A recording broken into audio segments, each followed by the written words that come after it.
So hi guys, welcome back to the channel chem explainer. तो आज का हमारा टॉपिक है हाइजेनबर्ग अनसर्टेनिटी प्रिंसिपल।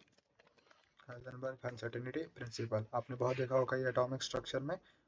तो होता क्या है और स्टेटमेंट क्या थी हाइजेनबर्ग अनसर्टेनिटी प्रिंसिपल की। तो हाइजेनबर्ग ने क्या कहा कि the momentum and the exact position of an electron cannot be determined simul- simultaneously.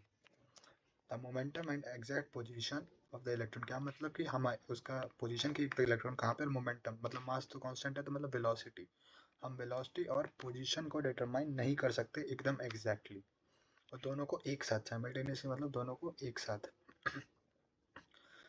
ठीक है, साइमल्टेनियसली मतलब दोनों को एक साथ, ये इंपॉर्टेंट है। ठीक है, तो अब क्या हुआ, उन्होंने कुछ एक्सपेरिमेंट्स किए। ठीक है, और फिर बाद में उन्होंने कंक्लूजन निकाला, फॉर्मूला आया delta x. Delta x delta x आपका हो गया change in position into delta p greater than equal to h by 4 pi. H by 4 pi. ठीक है, डेल्टा एक्स क्या हो गया, डेल्टा एक्स हो गया change in the position of change in the position of electron, delta P हो गया आपका चेंज इन द मोमेंटम, और एच बाय 4 पाई आपका करेक्शन फैक्टर। ठीक है, अब ऐसा क्यों हुआ, तो पहले तो हमारे बोहर्स मॉडल आए, बोहर्स मॉडल के बाद हमारे फिर वो dual nature of an electron आया, तो लोग पता नहीं लगा पा रहे थे। तो फिर उसके बाद हाइजेनबर्ग ने कहा कि जो डेल्टा एक्स इंटू कि हम उसका मोमेंटम और एक्स पोजिशन दोनों साथ में कभी भी कैलकुलेट नहीं कर सकते। ठीक है, और फिर अगर इस पी को हम एम बी लिख लेंगे, एम बी लिखेंगे तो यहाँ पे डेल्टा भी आ जाएगा, greater than h by 4 pi M B आ जाएगा। ठीक है,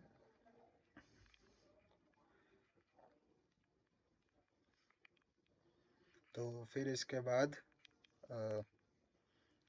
तो मतलब कि इस टॉपिक में जो था, मतलब अगर आपको बस इतना याद रखना है कि एक तो मोमेंटम और एग्जैक्ट पोजीशन आप एग्जैक्ट कैलकुलेट नहीं कर सकते, और डेल्टा इंटू डेल्टा पी हमेशा ग्रेटर देन एच बाय 4 पाई होता है।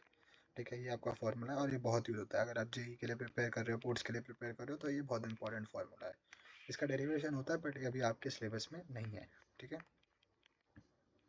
तो बस यही बात है। तो अब एक क्वेश्चन देख लेते हैं, calculate the uncertainty in the position of a particle when the uncertainty in the momentum is. ठीक है, तो मैंने अभी आपको फार्मूला बता ही दिया है कि change in position into change in momentum greater than h by 4 pi.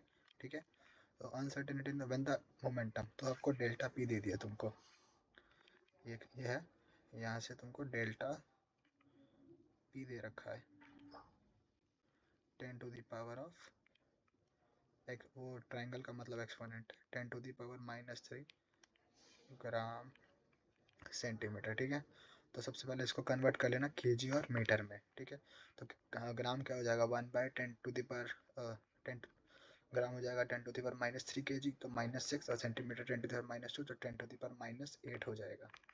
ठीक है, तो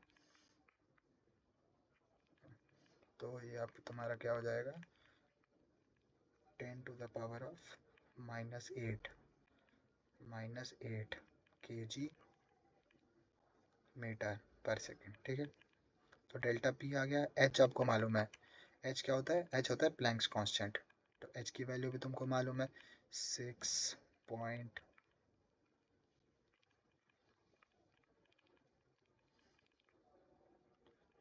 है ना, तो एच की वैल्यू भी तुमको मालूम है 6.63। ठीक है, तो जैसे तुम 6.63 इंटू 10 टू द पावर -4 डाल लोगे, ठीक है, तो एच आ गया आपके पास डेल्टा पी है, और 4 पाई, पाई की वैल्यू 3.14, ठीक है, -34। ठीक है, तो delta P into delta x greater than H by 4 पाई, तो हम उसको वहाँ पे ये इनपुट कर देंगे सारी वैल्यूज को कि एच दे रखा है, डेल्टा पी दे रखा है, पाई दे रखा है, डेल्टा एक्स निकल जाएगा। अब दूसरा पार्ट क्या है, जब आपका डेल्टा पी जीरो, ठीक है, तो इसको हम ऊपर फॉर्मूला से देख लेते हैं। अगर ये जीरो है मतलब कि डेल्टा डेल्टा पाई को आप नीचे ला दो, यहाँ पे यहाँ लाओगे तो ये zero, anything upon zero is infinity, तो डेल्टा इज इन्फिनिटी, तो चेंज इन एक्स इन्फिनिटी आ जाएगा।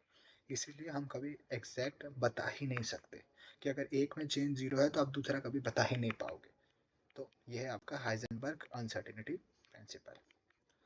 तो आई होप आपको ये वाला टॉपिक समझ में आया होगा। So that is it for today guys, thank you guys for watching.